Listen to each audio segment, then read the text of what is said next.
ఆంధ్రప్రదేశ్ రాష్ట్ర ముఖ్యమంత్రి చంద్రబాబు నాయుడు పిలుపు మేరకు P4 కార్యక్రమాన్ని ఏలూరు జిల్లా దెందులూరు నియోజకవర్గంలో ఎమ్మెల్యే చింతమనేని ప్రభాకర్ ప్రతిష్టాత్మకంగా ప్రారంభించారు. ఈ కార్యక్రమంలో కొమ్మినేని పట్టాభిరామ్ ముఖ్య అతిథిగా పాల్గొన్నారు.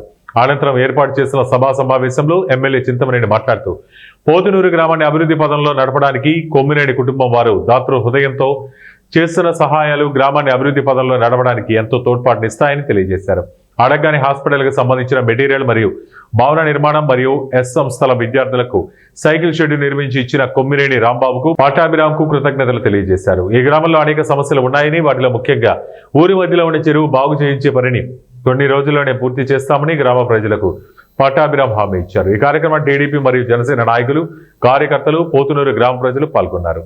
గౌరవనీయులు చింతమనేని ప్రభాకర్ గారికి, వేదిక మీద ఉన్నటువంటి గ్రామ పెద్దలందరికీ, ఉన్నతాధికారులకి, మా చిన్నాన్న గారు కొమ్మారెడ్డి రాంబాబు గారికి, విచ్చేసినటువంటి మీ అందరికీ కూడా హృదయపూర్వక నమస్కారం.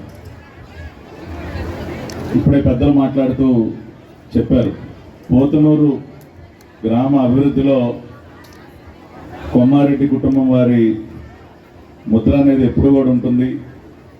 ఎప్పుడు ఏ అవసరం వచ్చినా కూడా మరి కొమ్మారెడ్డి కుటుంబం అన్ని రకాలుగా అండగా నిలబడుతుందని ఆయన ఒక మాట అన్నారు. అది 100% వాస్తవం. ఇప్పుడే కాదు, భవిష్యత్తులో కూడా ఈ ఊరికి సంబంధించి ఏ అంశం ఉన్నా కూడా దానికి మా వంతు సహాయంగా ఎప్పటికీ కూడా నిలుస్తాం, మా కుటుంబం మొత్తం కూడా. కానీ అది ఎంత ఉపయోగకరంగా ఇటు పేషెంట్లకు కానీ, అటు డాక్టర్లకు కానీ, సిబ్బందికి కానీ ఇబ్బందిగా ఉంది.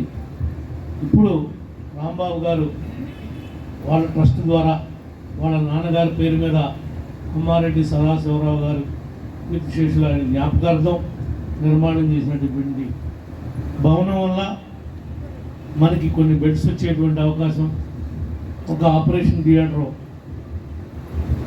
పోస్ట్ ఆపరేషన్ థియేటర్కి అటాచ్ చేయటం, దాని నుండి మళ్ళా మన ఓల్డ్ బిల్డింగ్ ఏదైతే ఉందో దానికి అనుసంధానం చేయడం జరిగింది. ఇది మన గ్రామానికి చాలా ఉపయోగపడేటువంటి విషయం. రాంబాబు గారు ఇదే కాదు, ఏ విషయంలో అయినా ఒక పోతునుగా కాదు, ఎవరేదైనా అడిగినా ఆయన తోసిన స్థాయిలో అన్ని గ్రామాల్లోనూ పెద్దలకు కానీ మంచికి కానీ అందుబాటులో మరి ఉంటూ సర్వీస్ చేస్తాడు. ఆయన వద్దనుకుంటే మన ఎంపీ పోయింది తప్ప నేను వెళ్ళి 2-3 సార్లు బతిమాలే రాంబాబు గారు